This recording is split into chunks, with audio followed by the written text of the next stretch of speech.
A nomad and his wife were going from their state to another state to earn money.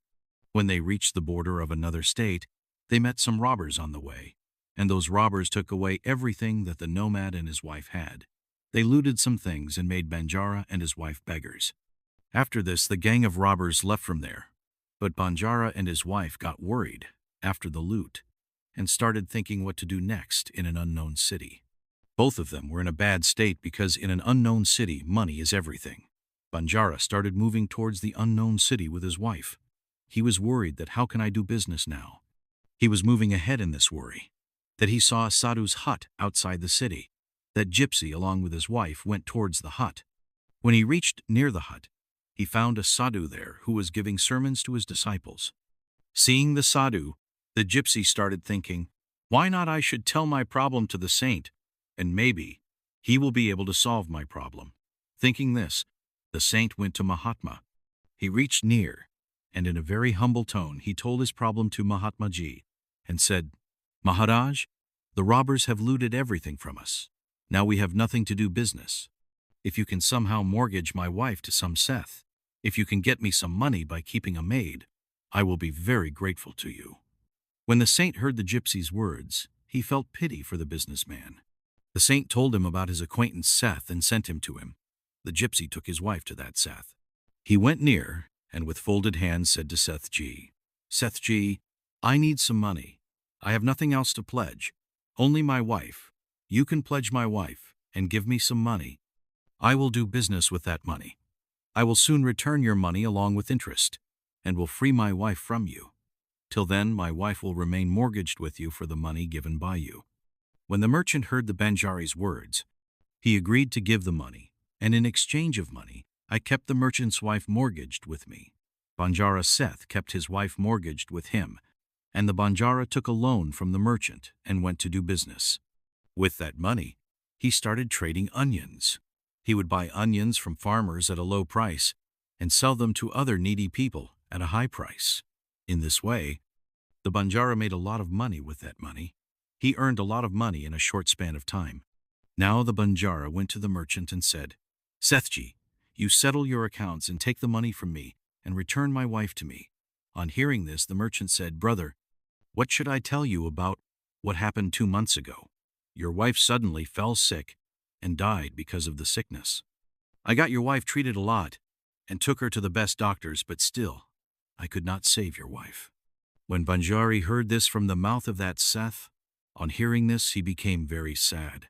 Then gathering some patience, he said to Seth, Seth Ji, whatever was to happen has happened. Perhaps it was written in my fate that even if she had lived with me, she would have had to die after completing her lifespan. Who can avoid destiny? But you can still take your money from me, so that I can be satisfied that I have paid back my debt. He has paid the amount and saved himself from the stigma of keeping his wife mortgaged. On hearing Banjari's words, the merchant said, No, brother, how can I take money from you now when I cannot return your deposit to you? Then how can I recover my loan? I have no right.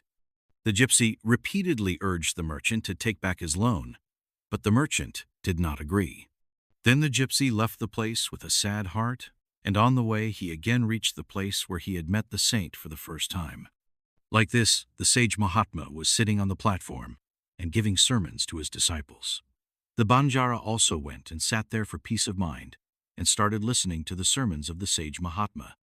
When the sage Mahatma saw the Banjara, he recognized him, and the Banjara started inquiring about his well-being. She narrated the entire incident to Mahatma. Mahatma was a Siddha Purush. On listening to Banjari, the saint said, Brother, that Seth has cheated you. Your wife is definitely alive. That Seth has hidden your wife in his house. Now do this, go to the king here, and go to the king's court and pray that the king, sir, get my wife back from the merchant, because the king of this city is a very intelligent person. He will definitely put pressure on the merchant and get your wife back. Your decision will be made in the court itself. Following the sage's advice, the Banjara reached the king's court, and upon reaching the court of the king, he started pleading to the king that, Maharaj, please get my wife back from the Seth. The king called the Seth and asked him if it was true that the Banjara had mortgaged his wife to you in exchange for a few rupees. Accepting, he said that yes, Rajan, what the Banjari said is absolutely true. Then he said, "Why are you not returning his wife?"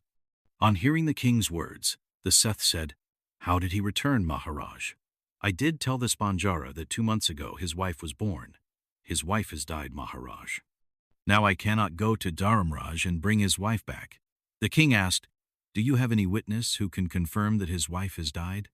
Then the Seth said, "Maharaj, the person who treated this Banjari's wife will confirm this fact well." Those 4 persons were, the merchant who had cremated his wife in the cremation ground will also testify to this fact. That merchant said this with so much confidence that even the king believed him. Then the king said to the gypsy that if your wife was alive, we would have definitely killed you. They would have got it for us. Now we are also helpless. In this way the king explained the matter to the nomad and sent him back. The nomad again reached the saint and told him everything that the king and the merchant had said in the court. On hearing all this, the saint, he said, "I never thought the king to be so ignorant. I am sorry that he did not do justice to you." The king believed the words of the merchant, and after explaining you, sent you back to me. Now listen to me once again. Go to the king and tell him to give me the right to sit on his throne for just 3 hours. Then I will tell the king how justice is done and what justice is called. That nomad once again reached the king's court, and she told the king as the sage had told her. The king heard this from the Banjari. So on hearing this, the king said, "I have no problem in leaving the throne for 3 hours. If by doing this you get justice, then I will leave my throne for 3 hours. You bring that Mahatma to the royal court." The king said this. On hearing this, the Banjara went to the Sadhu Mahatma and brought him to the royal court. When the Sadhu Mahatma reached the royal court, the king left his throne and presented the Seth in front of the Mahatma. The Mahatma asked the Seth, he asked, "Is there any proof of the death of Banjari's wife 2 months ago?" Seth said, "Yes, I have witnesses present." Then on the orders of the sage who became the king, witnesses of the Seth were presented. First of all, the sage called the Veda, who had given the name of Banjari's wife. The saint asked him, "Brother, you were the one who treated this gypsy's wife." Ved said, "I was the one who treated the gypsy's wife." After listening to Ved, the saint said, "Okay, Vedji, tell me, how did you treat the gypsy's wife?" To do this, they used to go to the house of a merchant or the wife of a gypsy. She used to come to you for treatment. After listening to the sage who became the king, Veda said to the king, "Maharaj Sethji used to come to me himself and take the medicine." The sage said, "That means you cannot say with confidence that the medicine is only for Seth Banjara's wife. I cannot say with certainty for whom Sethji used to take the medicine, but Sethji definitely used to take the medicine from me." After listening to Ved, the monk said that this means that you give medicines without even examining the patient. This is a very serious matter. You can give poison to someone instead of medicine, and it is possible that the poison given by you can cause this disease. Hearing these words of the Sadhu, Ved's face turned pale out of fear, and he said in a choked voice, "No, sir, this can never happen. Why would I give poison to any of my patients instead of medicine? And in this way, I will get all my respect in the party." Hearing Ved's words, the saint said, "Now you will say the same thing. I will make you aware of your duty. I am going to order you to be given 50 lashes for being negligent and playing with the life of a patient. Apart from this, your hair will be blackened and you will be paraded around the city. Now you decide whether you will tell the truth or I will order the soldiers to arrest you." On hearing this, Ved's body started trembling and he fell at the saint's feet and said, "Sir, please forgive me. I admit that I did not treat any of the patients referred by Seth. Seth gave me a lot of money. He had said that if testimony is required, then I will testify in his favor by saying this. My only crime is that I accepted this businessman's proposal out of greed." The saint who became the king said that whatever may be the case, you have committed a crime. Therefore, I order you to be given 10 lashes on the charge of giving false testimony. The king's soldiers immediately obeyed the order of the saint, and the soldiers immediately caught Ved and started lashing him in the full court. As soon as the first lash was given, he started shouting loudly and said, "Maharaj, please have mercy on me, I will die." With the whip, pitiful sounds started coming out of his throat. Seeing this happen to Ved, the hearts of those 4 people who were called as Seth's witnesses, and who had said that the Banjara's wife should be taken to the crematorium and cremated, were broken. Now it was the turn of those 4 witnesses. The sage asked them, that you people say that you 4 took the dead body of this Banjari's wife and burnt it in the cremation ground. Tell me that before the last rites, when the dead body is given a bath, then why is it burnt? The body is wrapped in a shroud and placed on the ground during bathing. Did you see the dead body of that woman? Hearing this, all the 4 witnesses of that Seth said, No, sir. We did not see her dead body even when Seth G had prepared the beer.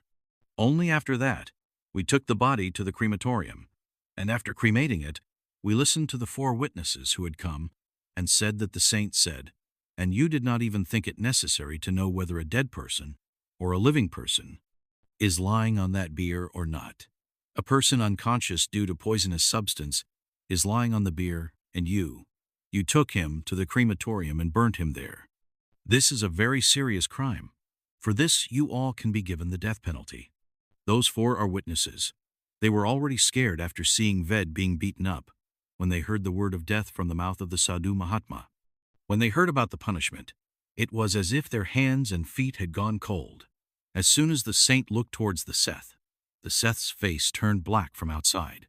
The saint said to the Seth, Sethji, your 5 witnesses have already been exposed. It has come out. Now you tell me, what punishment would you like to get for the crime of forcibly keeping someone's wife in the house against her wish? On hearing the words of the saint, the Seth's face turned pale, and no words came out of his mouth. The king, who had become a monk, said, Before I sentence you to 10 years of imprisonment, there is still time for you to present this gypsy's wife in the court. Out of fear of the king, the sheikh immediately sent his servants home to present the gypsy's wife. The saint handed over his wife to the gypsy and gave false testimony to the merchant. He sentenced him to 5 months' imprisonment for the crime, and sentenced the 4 witnesses, who had testified about taking the body of the gypsy's wife to the cremation ground, to 100 lashes.